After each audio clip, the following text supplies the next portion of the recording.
Welcome to Inside Sim Racing. I'm John Sable, and today we are going to take an exclusive first look at the Crew Wild Run expansion from Ubisoft. You may remember the Crew was released in December 2014 on the PS4, Xbox One, Xbox 360, and PC. It's an open-world racing MMO that allows you to create your crew and compete together in events across the US. Overall, the game, and I do mean game, it's certainly not a sim or even simcade, has done well. Well enough in fact that Ubisoft is injecting new life into it in the form of the Crew Wild Run expansion. The Wild Run expansion won't be out until November 17th, but I was given an exclusive opportunity to drive an early build version at Ubisoft's US headquarters in San Francisco. The event allowed me to try almost all the new content of the expansion: dragsters, drift cars, monster trucks, and motorcycles.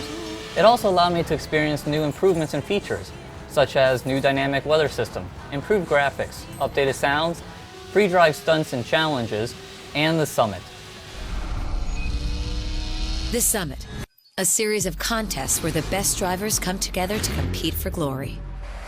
First, look out for qualifiers, limited time contests held across the country. Enter the qualifier to compete in a diverse range of events. Earn enough medals and you'll get a spot at the monthly Summit, the showcase contest that takes place each month at Bonneville Salt Flats. Succeed here, and you'll reap some exotic rewards.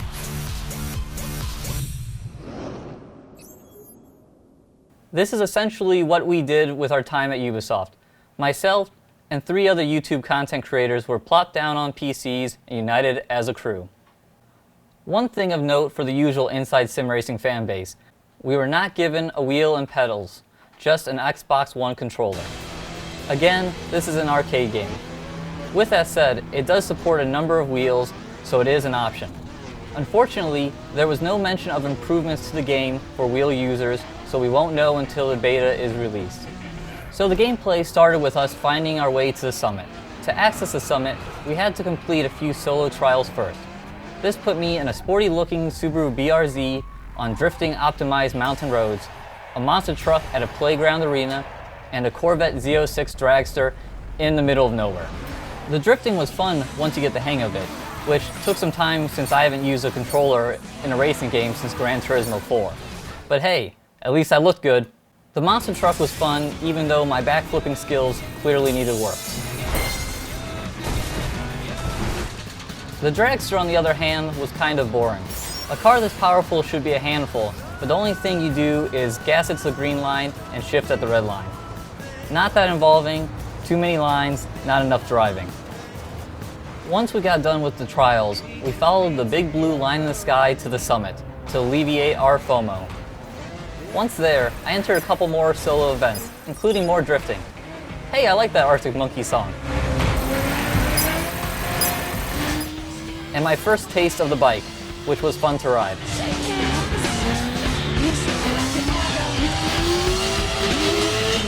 Once I finished those, my makeshift crew got its act together and we started doing the multiplayer events. This is where the Crew Wild Run clearly shines. Except at first it didn't. We did a race at the Little Eagle Speedrome in the Midwest, which looks awfully close to a track that I'm very familiar with in Indiana. As for the race, it wasn't much to get excited about. The only thing I learned from it is A, the wet weather graphics and the new physics-based rendering shaders are pretty, and B, the collision model makes all those sim racing forum pissing matches over bad netcode look silly. But racing big-winged 370Zs around a pseudo-Indianapolis isn't what the game is about. It's about the absurd. Exhibit A, hold the crown monster trucks at Crown Arena Bonneville. This is what the game is about. To no surprise, the game is straightforward. Get the crown, keep the crown, run over your friends if they have the crown. Fun, fun, fun. Exhibit B, the elevator blitz brawl at Mountain States in the Hot Rod. This format is a cross between capture flag, curling, and demolition derby. Step 1, find zone.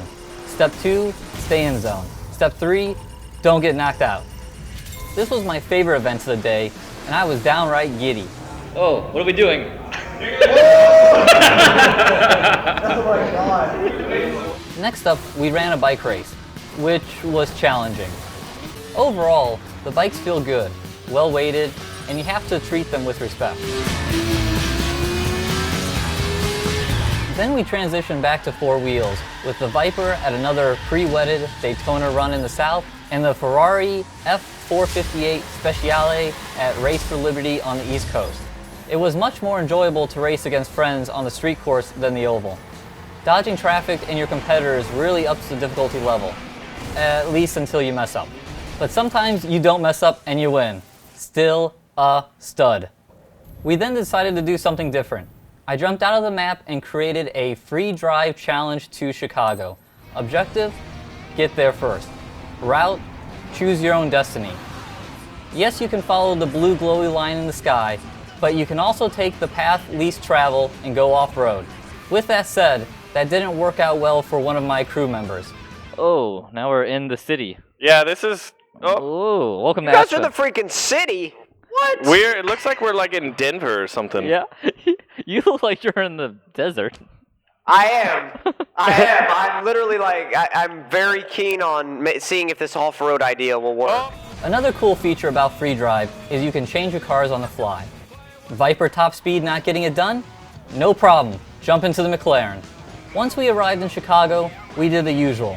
Drive really fast, drive really slow, sing along to some tunes, and jump bridges. This is where we accidentally discovered the Free Drive stunts mode of the game. It was cool to stumble into a mode while just driving around. From there we spent the rest of our time performing shenanigans of the jumping variety. I'll admit, I wasn't great at it. Going forwards or backwards. So there's my wrap-up of our first look at the Crew Wild Run. I'd like to thank Ubisoft again for flying me out to San Francisco and treating me so well. The Crew Wild Run will be out on November 17th, but you can join the PC open beta on October 15th if you qualify.